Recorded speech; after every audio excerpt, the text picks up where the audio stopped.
বিপ্লব বোঝেন না, অথবা তিনি নিজেকে একটা বিপ্লবী সরকারের প্রধান হিসাবে পরিগণিত করেন না। করলে তিনি শাহাবুদ্দিন চুপ্পুর কাছে শপথ গ্রহণ করতেন না। এখন ইউনূস সরকার আছে, জনগণের ম্যান্ডেট দেওয়া সরকার, কিন্তু দুর্ভাগ্যক্রমে এই সরকার বিপ্লবটাকে হাতছাড়া করে প্রতি বিপ্লবীদের ক্ষমতায় বসিয়ে রেখেছে। যেটা আমি বারবার বলছি, বারবার বললেই এটা আপনাদের মনের ভিতরে গেঁথে যাবে এবং আপনারা তখন মনে করবেন আমি যেটা বলছি কোনো বাগাড়ম্বর করছি না, অতিশয়োক্তি করছি না। আমি যেটা বলি যুক্তি দিয়ে বলি। মানে প্রতি বিপ্লবী কারা? শাহাবুদ্দিন চুপ্পু। প্রতি বিপ্লবী কারা? জেনারেল ওয়াকারুজ্জামান। তিনি খুব সুকৌশলে ভারতের হাতের ক্রীড়নক হিসাবে, পুতুল হিসাবে তিনি কাজ করলেন। তিনি হাসিনাকে সুকৌশলে পাঠিয়ে দিলেন, তার নিয়ন্ত্রণে প্রায় 500-600 আওয়ামী লীগের গুন্ডা পান্ডা খুনি ডাকাতদের উনি আশ্রয় দিয়ে ধীরে ধীরে পার করিয়ে দিলেন। উনি দায়ী। আয়না ঘরের জন্য দায়ী, সেনাবাহিনী যত মানুষ হত্যা করেছে সেগুলোর জন্য দায়ী। তিনি মিথ্যাচার করলেন, এই মিথ্যাচারের জন্য তার বিচার হওয়া দরকার। উনি বলছেন সেনাবাহিনী কোনো মানুষ হত্যা করেনি, তার মানে আমরা আপনারা সবাই মিথ্যা কথা বলছি। এরপরেও দেখতে পাচ্ছি আমরা বাংলাদেশের কিছু মানুষ মনে করে ওয়াকারুজ্জামান দেশটাকে একটা রক্তপাতের থেকে বাঁচিয়ে দিয়েছে। এর চেয়ে ভুল সিদ্ধান্ত আর হতে পারে না। ওয়াকারুজ্জামান নিজের যান বাঁচানোর জন্য, আওয়ামী লীগের যান বাঁচানোর জন্য খুব সুকৌশলে এই পুরো গণরোষটা অন্যত্র সরিয়ে দিলেন। তারা গণভবনে ঢুকে তছনছ করলো, ওইদিকেই জনরোষটা চলে গেল এবং দেশে কমপক্ষে 3000 মানুষ মারা গেল। সেদিকে জেনারেল ওয়াকারুজ্জামানের ভ্রুক্ষেপ নাই। তিনি বললেন আমি রক্ষা না করলে শেখ হাসিনাকে মেরে ফেলত। যে হাসিনার নির্দেশে 3000, কমপক্ষে 3000 ছাত্র জনতা নিহত হয়েছে, হেলিকপ্টার দিয়ে গুলি করে মানুষ মারা হয়েছে এবং প্রায় কতশো ছেলে মেয়ে অন্ধ হয়ে গেছে, পঙ্গু হয়ে গেছে চিরকালের জন্য। সেই হাসিনার প্রতি মায়া উপচায়া পড়লো, ওয়াকারুজ্জামানের মায়া মমতা উপচায়া পড়লো, কেননা তিনি হাসিনার ফুফাতো বোনের জামাই। যাই হোক, তো এই বদমাশিগুলো হয়েছে, আপনারা ধীরে ধীরে বের করবেন এগুলো। ছাত্র সমন্বয়করা এই যে বিপ্লবের ঘোষণাপত্র বের করলেই যারা যারা বিপ্লবে মানুষ হত্যা করেছে প্রত্যক্ষভাবে এবং পরোক্ষভাবে তাদের বিচার করতে হবে, এটা ফুটে উঠেছে ঘোষণাপত্রে। তবে তবে আমি সাবধান করে দিচ্ছি আপনাদের, ছাত্র সমন্বয়কদের বলছি, তোমরা সাবধান হয়ে যাও। ডক্টর ইউনূস কিন্তু অতিশয় উক্তি করেন, তিনি রাজনীতি বোঝেন না, তিনি বিপ্লব বোঝেন না। বিপ্লব বুঝলে তিনি বিপ্লবী সরকারের রাষ্ট্রের প্রধান হতেন। চুপ্পুর কাছে তিনি করতেন না, শপথ নিতেন না। তিনি ওয়াকারুজ্জামানকে বন্দি করতেন, আসিফ নজরুলকে বের করে জেলে ভরতেন, ব্রিগেডিয়ার সাখাওয়াতকেও জেলে পুরতেন আওয়ামী ফ্যাসিবাদীদের সমর্থন করার জন্য। সাবধান, ডক্টর ইউনূস যেটা বলেছেন ওই ফাঁদে কিন্তু তোমরা পা দেবে না। এই যে সময় ক্ষেপণ করা হচ্ছে, 31 তারিখের ইশতেহার ঘোষণাপত্র নাকি 15ই জানুয়ারি করা হবে এবং সরকার থেকে যে প্রেস রিলিজ এসেছে সেটা খুবই আপত্তিকর। সেটা কিন্তু এখানে আমি ষড়যন্ত্রের গন্ধ পাচ্ছি। ষড়যন্ত্রটা কি? ইউনূস সরকার বলেছেন সব রাজনৈতিক দল নিয়ে একটা ঘোষণাপত্র করা হবে। কেন? কোন রাজনৈতিক দলটা, কোন রাজনৈতিক দলের কোন নেতা এই যে জুলাই আগস্টের বিপ্লবে পরোক্ষভাবেও কোন কাজ করেছে ছাত্র জনতা, কাজ করেছে বিদেশে অবস্থানরত ইউটিউবাররা, আমি সহ আরো কয়েক ডজন ইউটিউবার এবং বাংলাদেশ থেকে কয়েকজন সাহসী লোক, কিছু সাহসী লোক কথা বলেছেন। এছাড়া কোন রাজনৈতিক দলের কোন নেতা, কোন পার্টি নেতা কোন ভূমিকা পালন করেননি এই 2024-এর জুলাই আগস্ট বিপ্লবের জন্য। তাই তারা যারা এটাকে গণ অভ্যুত্থান বলবেন তাদের সঙ্গে আমি তীব্র দ্বিমত পোষণ করব। এটা গণ অভ্যুত্থান নয়, এটা বিপ্লব। এই বিপ্লবের উদ্দেশ্য কি ছিল? ফ্যাসিবাদের শিকড় উপড়ে ফেলা, দেশে গণতন্ত্র, মানবাধিকার, গুম হত্যা বন্ধ করা, আইনের শাসন করা। এই যে বৈষম্য কোটা প্রথার নামে, যেখানে সারা দেশে মানে 8-10 হাজার মুক্তি বাহিনী যুদ্ধ করেছিল, সেখানে 20% কোটা তাদের দেওয়া হলো তাদের নাতিপুতিদের জন্য। আমি প্রথম দিন থেকে বলে আসছি, আপনি যত সাহসী বীর মুক্তিযোদ্ধাই হন, সরকারের কাছ থেকে আপনার 1 পয়সা পাওনা নেই। এটা কোনো, আপনি যুদ্ধ করেছেন সুবিধা নেওয়ার জন্য, যুদ্ধ করেছেন দেশকে ভালোবাসেন বলে। আপনার বাড়িতে ডাকাতি হলে আপনি কি ডাকাতদের মার দেওয়ার পরে মা বাবা ভাই বোনদের বলবেন এই যে দেখো ডাকাত করেছিল, আমরা কিন্তু ডাকাত মেরে তাড়িয়ে দিয়েছি, এখন থেকে রুই মাছের মাথাটা আমরা খাবো, কেন আমরা তো তোমাদের জীবন রক্ষা করেছি? এটা যেন না হয়। যা মুক্তিযোদ্ধাদের দেওয়া হয়েছে সেটা অন্যায়, অপরাধ হয়েছে।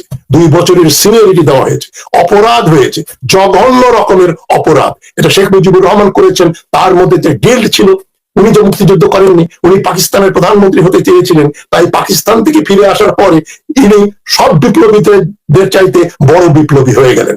নিজের অবস্থান টিকে রাখার জন্য তিনি মুক্তিযোদ্ধা নামে যেই এসছে তার সার্টিফিকেট বিক্রি হচ্ছে নিউ মার্কেটের সামনে, ফুটপাতে, গুলিস্তানের সামনে এই হলুদ রঙের সার্টিফিকেট বিক্রি হতো, যেন ওসমানী সাইন করা।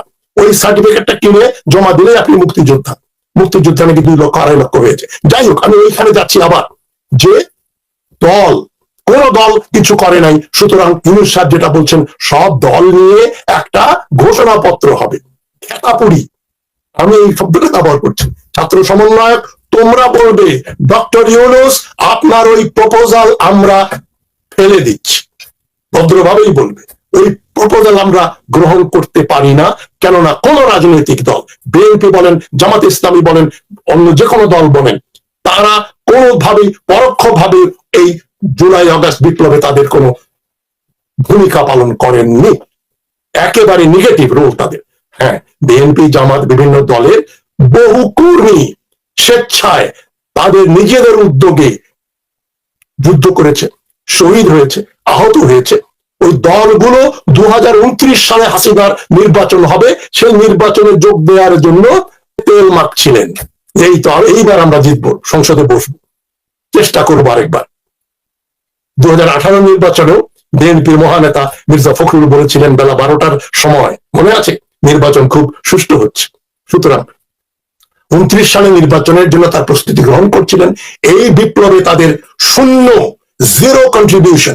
সুতরাং ডক্টর ইউনূস যদি মনে করেন সকল রাজনৈতিক দল নিয়ে আমরা ঘোষণাপত্র করব, তাহলে এটা ইতিহাসকে বিকৃত করা হবে, আমাদের স্বাধীনতাকে ফুলঞ্চিত করা হবে।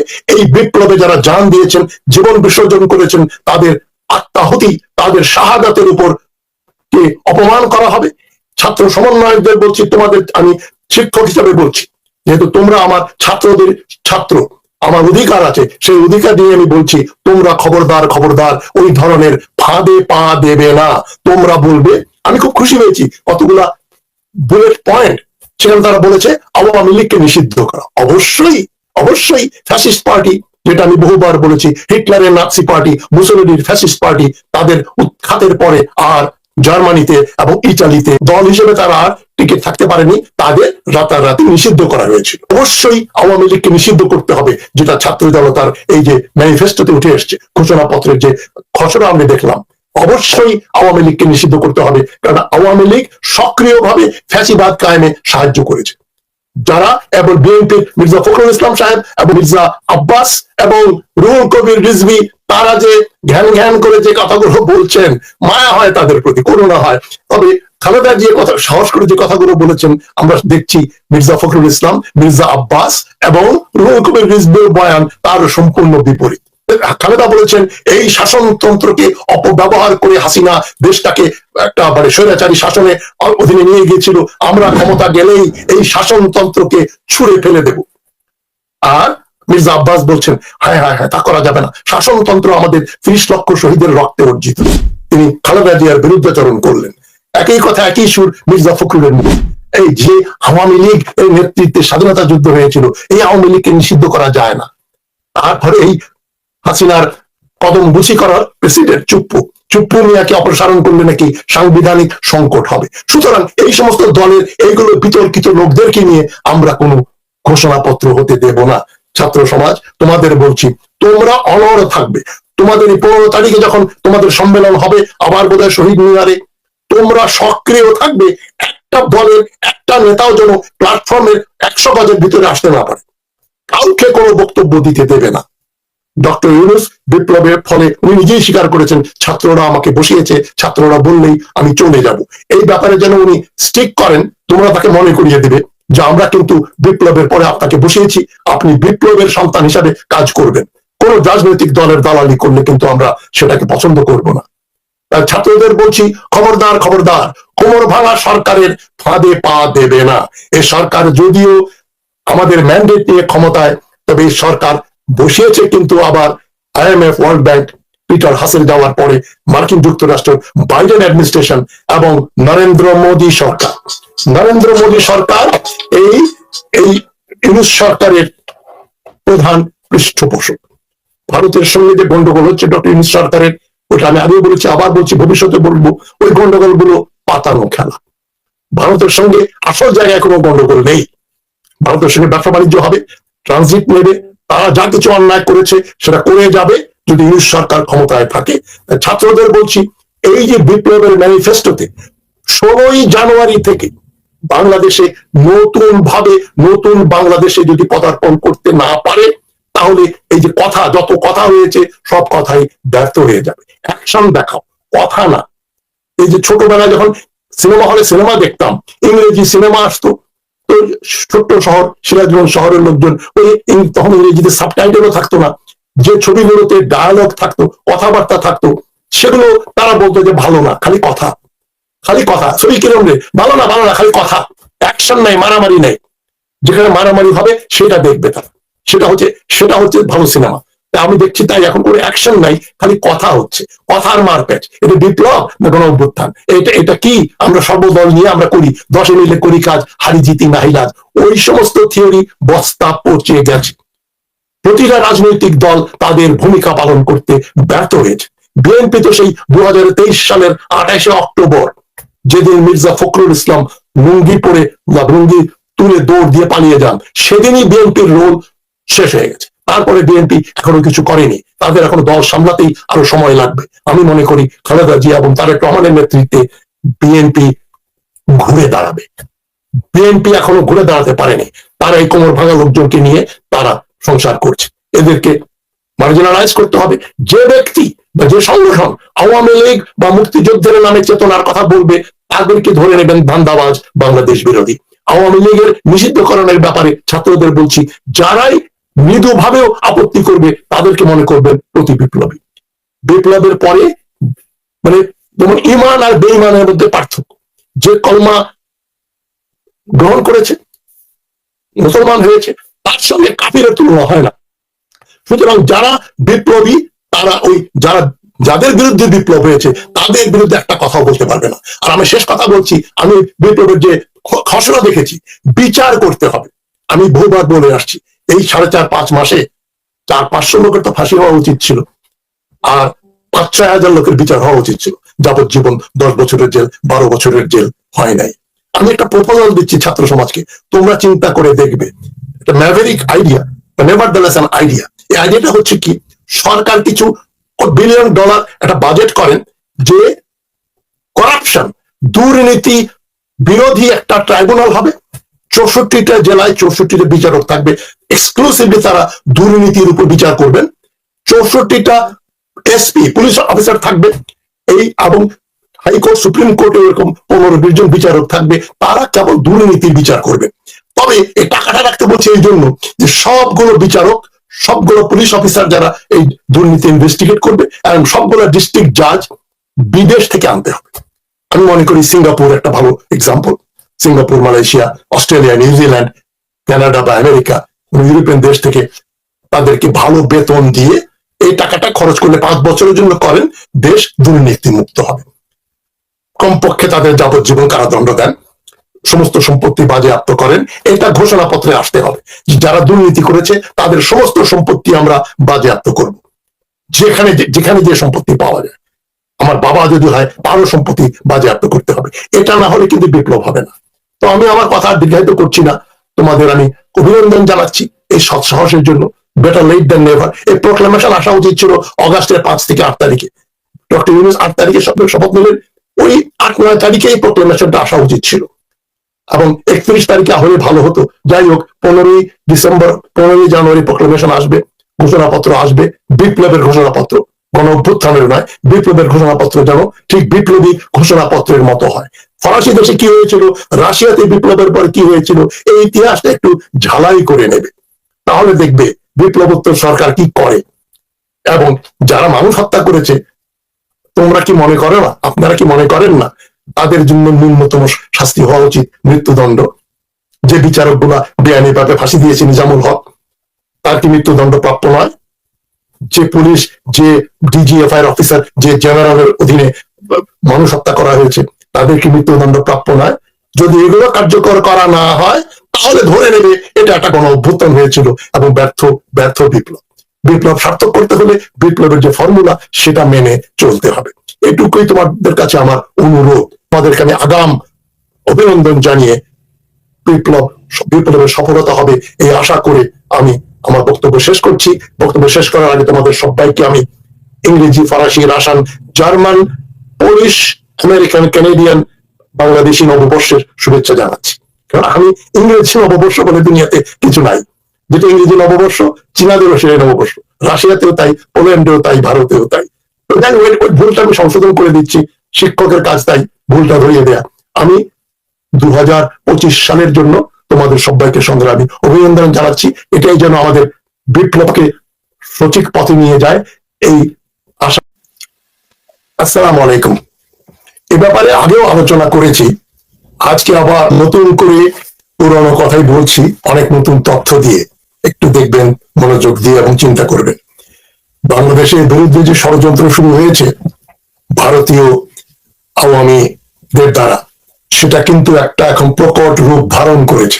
এই যে ছাত্রদের প্রোক্লেমেশন বা তাদের যে ঘোষণাপত্র, সেটা নিয়ে দেখেন কি নাটক চলছে। 31শে ডিসেম্বর করার কথা, সেটা কোনো অদৃশ্য কারণে হঠাৎ করে ডক্টর ইউনূসের নির্দেশে 15ই জানুয়ারিতে চলে গেল। এর পেছনে কলকাঠি নাড় শুধু এক ব্যক্তি নয়, কয়েকজন ব্যক্তি। একজন হচ্ছেন বিএনপি মির্জা ফখরুল ইসলাম, তার সাথে রয়েছেন মির্জা আব্বাস ও রুহুল কবির রিজভী, অত্যন্ত চেনা মুখ। তাদের ব্যাপারে আলোচনা করছি। গতকাল তারেক রহমান একটা খুব সুন্দর কথা বলেছেন। উনি বলেছেন সংস্কার ও নির্বাচন দুটোই লাগবে, তবে তিনি তার দলের কিছু নেতার নাম উল্লেখ না করলেও একটা সময় উপযোগী কথা বলেছেন। তারেক রহমান বলেছেন, ক্ষমতায় যাওয়ার আগেই দায়িত্ব জ্ঞানহীন বক্তব্য যেন না দেন বিএনপির কোন নেতা। এটা বলার অপেক্ষা রাখে না যে মির্জা ফখরুল ইসলাম, মির্জা আব্বাস ও রুহুল কবির রিজভীর আগ বাড়িয়ে বিতর্কিত বক্তব্যের প্রতি ইঙ্গিত করেই তারেক রহমান এই সাবধান বাণী উচ্চারণ করলেন। এখন দেশে যখন নানাবিধ সমস্যা, দেশের সার্বভৌমত্ব নিয়ে যেটা এখন আমাদের প্রশ্ন, যে বিপদ, সেদিক থেকে জনগণের দৃষ্টি অন্যত্র দেওয়ার জন্যই এই প্রোক্লেমেশন নিয়ে একটা খামাখা একটা ঝগড়া, খামাখা একটা বিতর্ক সৃষ্টি করছেন বিএনপির কিছু নেতৃবৃন্দ, এবং তাদের কথায় ডক্টর ইউনূস নাচছেন। আপনাদের মনে আছে যখন আওয়ামী লীগ নিষিদ্ধ করার প্রশ্ন উঠল, তখন মির্জা ফখরুল ইসলাম বললেন যে আওয়ামী লীগ স্বাধীনতা সংগ্রামের নেতৃত্ব দিয়েছে, ইত্যাদি কারণে তাকে নিষিদ্ধ করা যাবে না। আওয়ামী লীগের কিছু লোক খারাপ কাজ করলেও, মানে শেখ হাসিনা খারাপ, তাই বলে কি আওয়ামী লীগকে ফেলে দেব? একই রকম কথার সুর শুনলাম আমি মির্জা আব্বাসের মুখে, যে 72-এর সংবিধান নাকি 30 লক্ষ মানুষের শহীদের রক্ত দিয়ে পাওয়া হয়েছে, ওটাও পরিবর্তিত করা যাবে না, ফেলে দেওয়া যাবে না। কিন্তু খালেদা জিয়া কিন্তু তার বিরুদ্ধে বক্তব্য দিয়েছেন আগেই। রুহুল কবির রিজভী একই কথা বলছেন শাসনতন্ত্রের ব্যাপারে। এটার ইঙ্গিত করেছেন তারেক রহমান, যেটা বললাম। এখন বিপ্লবোত্তর বাংলাদেশে বিপ্লবের একটা প্রোক্লেমেশন বা ঘোষণাপত্র নিয়ে এত অপ্রয়োজনীয় বিতর্ক হচ্ছে কেন? বিএনপি নেতৃবৃন্দ 1972-এর সংবিধান রক্ষার নামে হঠাৎ এত মাঠে নামলেন কেন? মির্জা ফখরুল ইসলাম তো আওয়ামী লীগকে নিষিদ্ধ করা ও হাসিনার রাষ্ট্রপতি চুপ্পুকে অপসারণ ব্যাপারেও প্রচন্ড বিরোধিতা করেছেন। আমি মনে করি তারেক রহমান এসব বিষয়ে এই 3 নেতার সাথে একমত পোষণ করেন না, এটা শুভ লক্ষণ। গতকাল আমি বলেছি 2024-এর বিপ্লবের পরে, এটা কিন্তু বিপ্লব, গণ অভ্যুত্থান নয়, 2024-এর বিপ্লবের পরে ছাত্র সমন্বয়কারীরা যে ঘোষণাপত্র তৈরি করে 31শে ডিসেম্বর জনসম্মুখে পাঠ করতে চেয়েছিলেন, সেটা এখন 15ই জানুয়ারি পাঠ করা হবে। ইতিমধ্যে কিছু ঘটনা ঘটেছে, সেই ঘটনার খলনায়ক হচ্ছেন মির্জা ফখরুল ইসলাম। তো এখন 2রা জানুয়ারির মানব জমিন পত্রিকা একটা সংবাদ করেছে, যে কথাগুলো তারা বলেছে এই প্রোক্লেমেশন নিয়ে, আমি মানব জমিনকে কোট করছি, ছাত্র আন্দোলনের নেতারা যে খসড়া তৈরি করেছিলেন তার কতটা থাকবে সরকারের ঘোষণাপত্রে। কেন আমরা শুনছি ডক্টর ইউনূস বলছেন সরকার একটা ঘোষণাপত্র আনবে, রাজনৈতিক দলগুলোর পরামর্শ কতটা গ্রহণ করা হবে, এটা মানব জমিনের প্রশ্ন। আমার একই প্রশ্ন। তো হঠাৎ করে এই খসড়াটা কেন পাঠ করতে দেয়া হলো না? যেন এই খসড়া পাঠ করলে যারা বিপদে পড়বে তারা কারা? মূলত আওয়ামী লীগ